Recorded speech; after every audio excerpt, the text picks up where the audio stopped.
इय्याका नअबुदु व इय्याका नस्तईन।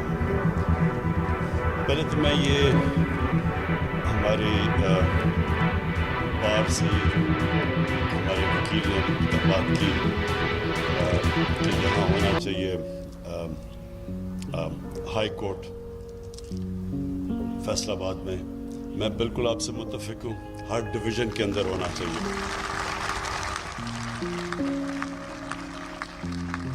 गवर्नमेंट की प्राइमरी जिम्मेदारी कि उनकी आवाम के लिए वो सहूलतें पैदा करें, उनकी ज़िंदगी आसान करें, ये होती है गवर्नमेंट की जिम्मेदारी।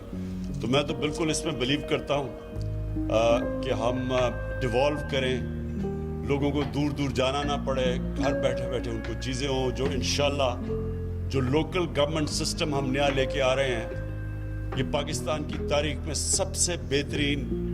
सारे हमने अपनी माजी के तजर्बे जो लोकल गवर्नमेंट के देख के तो एक ऐसा सिस्टम लेके आ रहे हैं कि आप सबको खुशी होगी कि पहली दफ़ा आपके जो शहर है फैसलाबाद मसलन जो शहर है, ये कभी भी एक ज़हन में डाल लें कि एक प्रोविंशियल डेवलपमेंट फंड से ये कभी शहर ठीक नहीं हो सकता।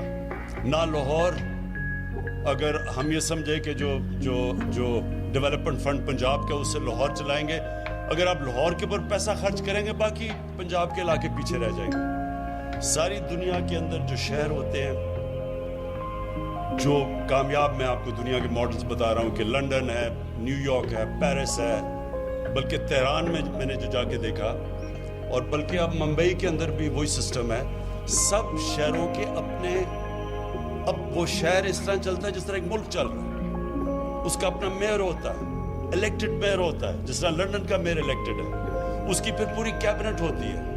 तो सारे लंदन के मसले लंदन में हल होते हैं और वो फिर अपने पैसे इकट्ठे करता है। अब फैसलाबाद जैसा शहर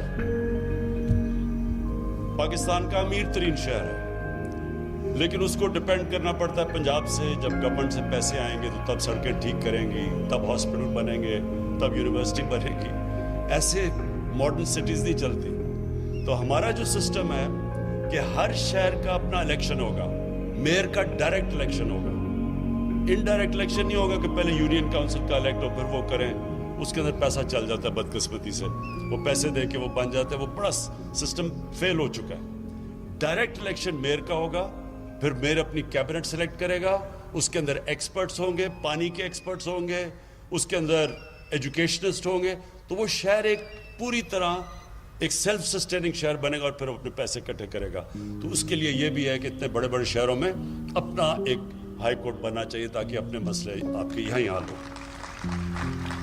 अच्छा जी, मैं अब आपके सामने फैसलाबाद के सामने, क्योंकि आप पाकिस्तान का जिस तरह मैनचेस्टर कहते हैं, इंशाल्लाह एक दिन मैनचेस्टर कहेगा कि वो फैसलाबाद एक शहर था जो हमारे ऊपर बेस होके तो हमारे से आगे निकल गया। तो आपको तो बस सोचना चाहिए, सोच बड़ी, इंसान को बड़ी सोच रखनी चाहिए।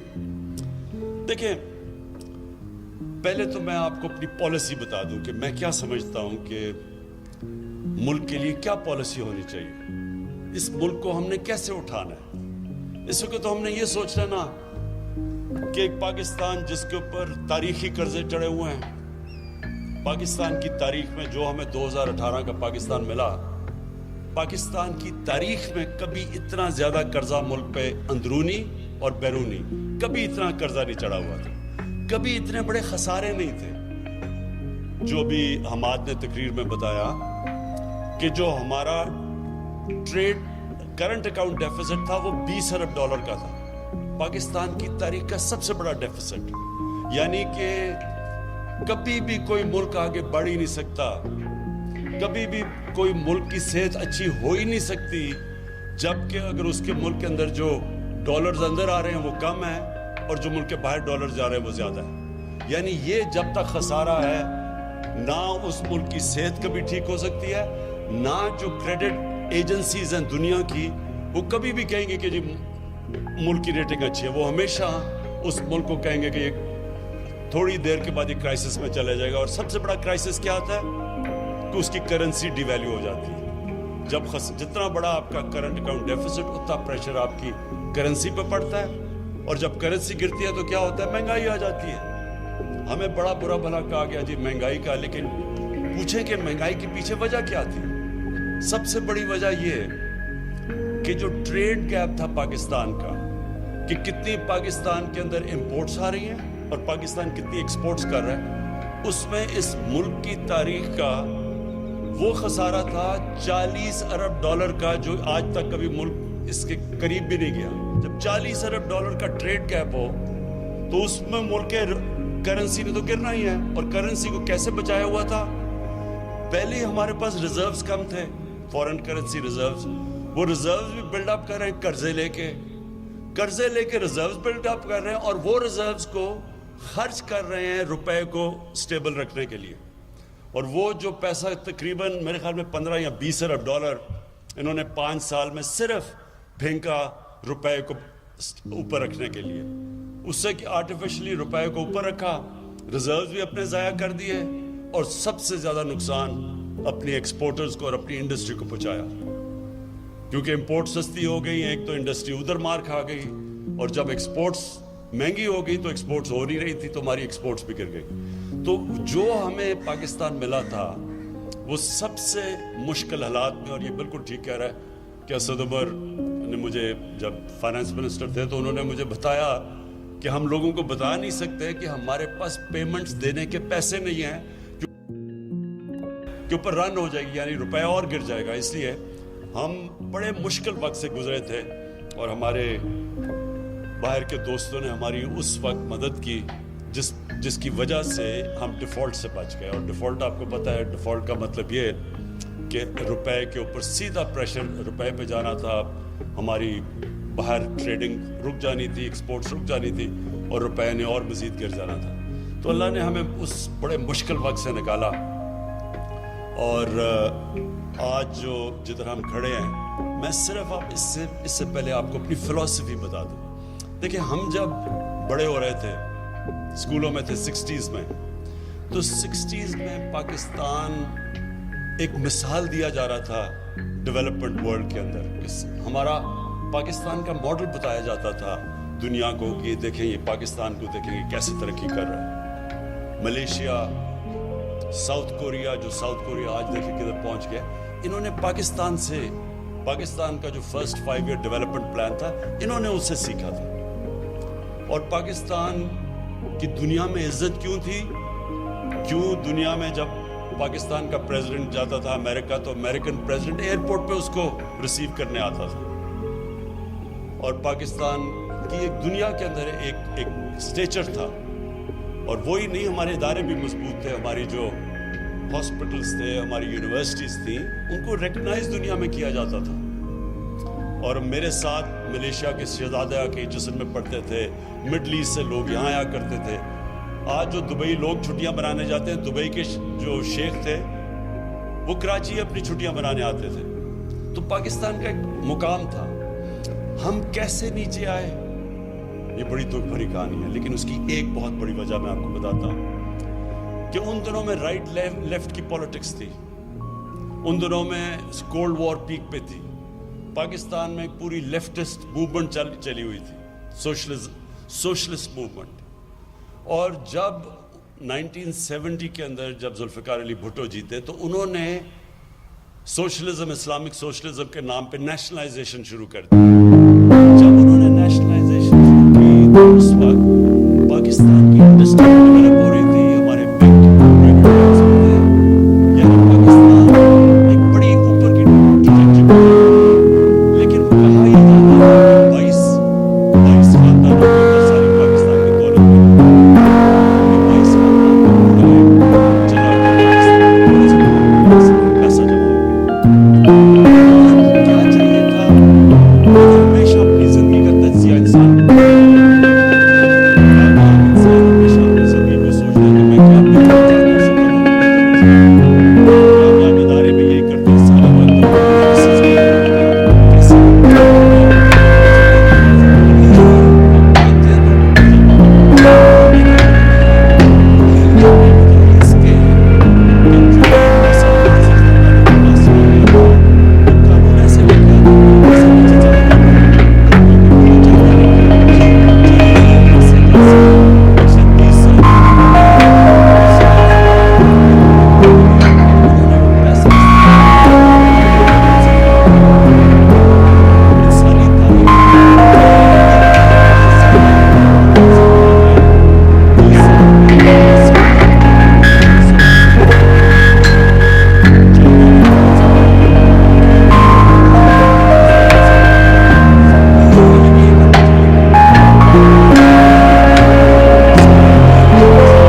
इंडस्ट्रियलाइजेशन की तरफ चले, पाकिस्तान अपनी एक्सपोर्ट्स बढ़ाए। गवर्नमेंट का काम इसको फैसिलिटेट करना है, इनके लिए आसानियां पैदा करना है। ये जो भी हमाद ने कहा ईज ऑफ डूइंग बिजनेस, इसमें सारा वक्त अब हमारी गवर्नमेंट काम कर रही है कि कैसे हम अपने बिजनेस कम्युनिटी, अपने सरमायाकारों के लिए आसानी करें ताकि वो सरमायाकारी करें, ताकि नौकरियां पैदा हों, ताकि हम रोजगार बढ़ाएं और ताकि हम गुर्बत कम करें। तो ये जो साइकिल तब होगा जब हम अपनी इंडस्ट्रियल क्लास के लिए आसानियां पैदा करेंगे। तो एक तो वो भी हम कर रहे हैं। एफबीआर के अंदर इस वक्त मुसलसल एक रिफॉर्म प्रोसेस चल रहा है, ऑटोमाइजेशन की तरफ जा रहे हैं, टेक्नोलॉजी को इस्तेमाल कर रहे हैं ताकि ये जो बीच में से ये जो ह्यूमन इंटरेक्शन कम हो, ताकि जो रिश्वत ली जाती है और जो हैरेसमेंट की जाती है वो कम हो। तो ये मुसलसल अब हमारी एक जद्दोजहद चल रही है। जो हमने इंसेंटिव्स दी अपनी एक्सपोर्टर्स को, मुझे बड़ा अल्लाह का शुक्र करता हूँ कि उसका नतीजा आ गया, हमारी एक्सपोर्ट्स बढ़नी शुरू हो गई हैं।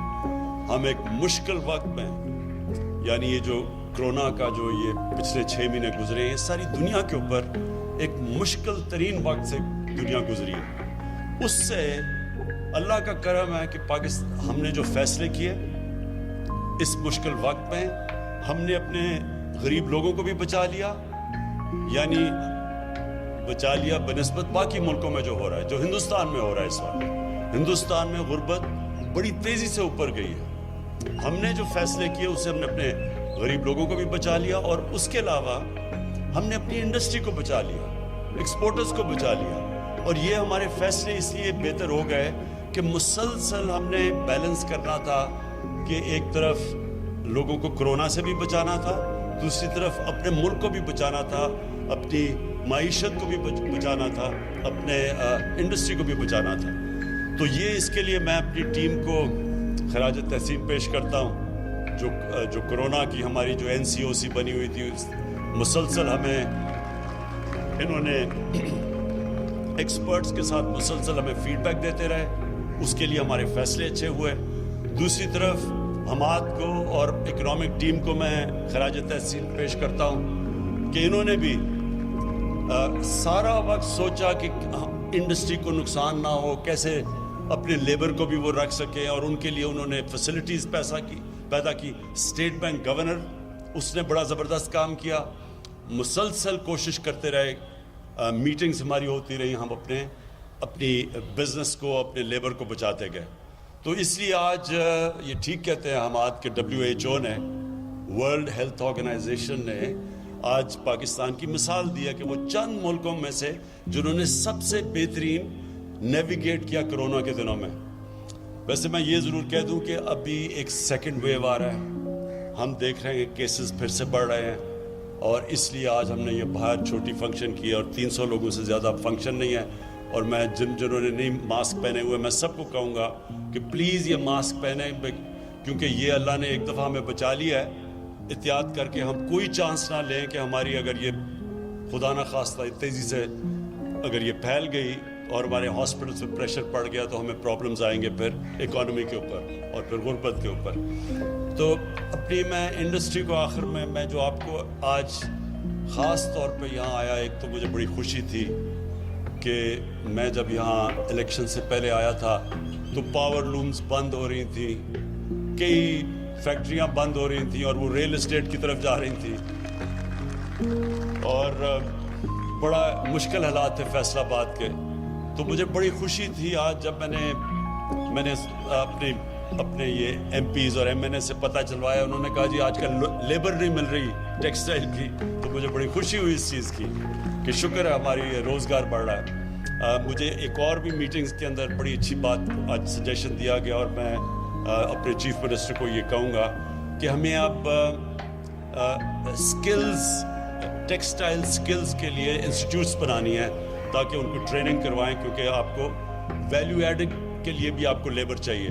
तो वो लेबर के लिए, उसके लिए, क्योंकि जो स्किल टेक्सटाइल का अब जो लेबर है, जो वर्कर है, वो अब उसकी डिमांड बढ़ गई है और वो मिल नहीं रहा। तो इसलिए हमें उसको भी करना चाहिए, क्योंकि इंशाल्लाह ہم جیسے جیسے اپنی ہماری ایکسپورٹس بڑھیں گی، اور میں آپ کی جس طرح حماد نے بھی آپ سے سب سے اپیل کی کہ مزید اور آپ انویسٹمنٹ کریں، اور انویسٹمنٹ اس سوچ سے کریں اور بے فکر ہو کے کریں کہ یہ اب آپ کے پاس ایسی گورنمنٹ آئی ہے جو کہ جس کا کام ہے آپ کے مسئلے حل کرنا، جو ایسی گورنمنٹ آئی ہے جس نے آپ کے لیے ایک سٹیبلٹی دینی ہے، ایک ایسی پریڈکٹیبلٹی دینی ہے کہ آپ جو بھی اپنی انویسٹمنٹ کریں آپ کو یہ فکر نہ ہو کہ ایک دم کوئی ایسی پالیسی چینج ہوگی جو ایک دم آپ کی انڈسٹری کو افیکٹ کرے گی۔ ہمارا کام ہے آپ کی انڈسٹری کی مدد کرنا، کیونکہ اس سے ایک آپ روزگار لوگوں کو دیں گے، اور دوسرا ویلتھ کریٹ کریں گے۔ ملک میں جتنی آپ دولت بڑھتی جائے گی، ملک میں آسانی ہوگی اپنے قرضے واپس کرنے میں۔ ہمارے اوپر ایک تو قرضوں کا پہاڑ چڑھا ہوا ہے، اور وہ تب ہی ہم اتار سکیں گے جب انڈسٹریلائزیشن ہوگی اور جس سے ویلتھ کریشن ہوگی، پیسہ آئے گا ہی تو ہم قرضے واپس کریں گے۔ تو اس لیے ہماری یہ پالیسی ہے کہ ہم آپ کو پوری طرح سپورٹ کریں گے، فیسیلیٹیٹ کریں گے، آپ کے لیے آسانیاں پیدا کریں گے۔ فیصل آباد وہ شہر ہے جو کہ پاکستان کی انڈسٹریل سٹی ہے، جس کے لیے انشاءاللہ آپ دیکھتے رہیں گے کہ ابھی سی ایم پنجاب سے بھی بات ہو رہی تھی کہ آپ کے لیے آپ کی سڑکوں کا جو بھی حال ہے اس کو انشاءاللہ اس میں بھی انویسٹ کریں گے۔ کراچی ہمارا ہے، اس کے لیے ہم نے بڑا پیکج تیار کیا ہوا ہے، کیونکہ یہ نہیں کہ فیصل آباد نے مجھے ووٹ دی اور کراچی نے مجھے ووٹ دی، اس وجہ سے نہیں، کیونکہ آپ پاکستان کے انڈسٹریل ہبز ہیں، آپ اوپر جائیں گے تو پاکستان اوپر جائے گا۔ تو اس لیے ہماری پوری کوشش ہے آپ کی مدد کرنے کے لیے۔ وہ اور بات ہے کہ آپ میں ماشاءاللہ اتنا شعور تھا کہ آپ نے صحیح پارٹی کو ووٹ دے دی، لیکن اس کے باوجود ہم اس لیے کریں گے کیونکہ ہماری اس وقت انڈسٹریلائزیشن، یہ 1960s کے بعد یہ پہلی دفعہ وہ گورنمنٹ آئی ہے جس کا مین پالیسی، اس کا فیصلہ کیا ہوا ہے ہم نے کہ ہم نے پاکستان کو انڈسٹریلائز کرنا ہے۔ تو جو بھی آگے پالیسیز بنیں گی آپ کے ساتھ مشاورت میں بنیں گی۔ ہم کانسٹنٹلی آپ کے ساتھ مشاورت اس لیے کریں گے کہ آپ کی انپٹ آئے گی تو ہم آپ کی رکاوٹیں دور کرتے جائیں گے، اور پھر اللہ کا شکر ہے کہ جو اس وقت پاکستان کے انڈیکیٹرز ہیں، ہماری جو اکانومی چلنی شروع ہو گئی ہے، ہماری جو کنسٹرکشن انڈسٹری ہے جو کہ سب سے زیادہ شہروں میں لوگوں کو روزگار دیتی ہے، کنسٹرکشن انڈسٹری چل پڑی ہے، اور اس کے ساتھ 30 اور انڈسٹریز جو ریلیٹڈ ہیں ان کے اندر کام شروع ہو گیا ہے، اور کنسٹرکشن انڈسٹری کو جو پیکج دیا وہ بھی پاکستان کی تاریخ میں پہلی دفعہ ایک اپنی کنسٹرکشن انڈسٹری کو اس طرح کا پیکج دیا ہے۔ تو کنسٹرکشن انڈسٹری، ٹیکسٹائل انڈسٹری، اور اس کے علاوہ جو ہم نے اپنے ورکرز کو اب ٹرین کرنا ہے، لیبر کو ٹرین کرنا ہے تاکہ وہ بھی ویلیو ایڈڈ ہو۔ وہ بھی مجھے پتہ ہے کہ پرابلمز آ رہے ہیں ہماری اب انڈسٹریلائزیشن کے اندر، تو وہ ساتھ ساتھ ہمارا چلے گا۔ ہم نے اپنی جو بینکنگ سیکٹر ہے، جو ہم نے اسٹیٹ بینک آف پاکستان ہے، کبھی بھی اسٹیٹ بینک نے اس طرح کی اپنی انڈسٹری کی اور کنسٹرکشن سیکٹر کی مدد نہیں کی جو آج وہ کر رہا ہے۔ وہ بھی کانسٹنٹلی آپ کو فیسیلیٹیٹ کر رہا ہے آپ کے لیے آسانیاں پیدا کرنے کے لیے۔ اور میں آخر میں آپ سب کا شکر گزار ہوں۔ میں جو پاکستان کی جو انڈسٹریلسٹ یہاں بیٹھے ہوئے ہیں، آپ کو پھر سے آخر میں شور کرتا ہوں کہ ہمارا اب انٹرسٹ یہ ہے کہ آپ جس طرح ایک دفعہ 60s میں انڈسٹریز کو پوری طرح پروموٹ کیا گیا تھا اور اس کی وجہ سے پاکستان آگے نکل گیا تھا سارے خطے میں، اسی طرح اب بھی ہم آپ کو کریں گے۔ میری ریکویسٹ صرف آپ کو یہ ہے کہ جو آپ کا لیبر ہے، جو مزدور ہیں، ان کا ساتھ ساتھ جیسے جیسے آپ کی حالت بہتر ہوتی جائے، مزدوروں کو آپ نے نہیں بولنا، ان کے لیے بھی آپ نے ان کی بھی سیلریز کا آپ نے دھیان رکھنا۔ بہت بہت شکریہ۔